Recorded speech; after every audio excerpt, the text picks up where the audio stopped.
Hey everyone, this is Tim from YourSixTech. Today in this video I'm going to show you how to install games to your hard drive on your Xbox Series X if you have a different hard drive other than the internal one. So we can decide if we go to settings right here, scroll on down to system, and then go to storage devices.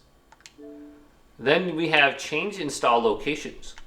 So you can go to where it says optimize for Series X games, whatever, and you can select this and you can decide if you want it in the internal storage or your other drive. So if you have external storage as well, you can see that as an option on here.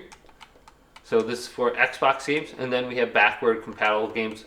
Now this is probably where you're going to store most of your games that are like on your external hard drive or something like that. So you can decide on the bottom right here. And then you can decide where the apps go as well. So this could save you quite a bit of just internal storage space, and that's a quick SSD.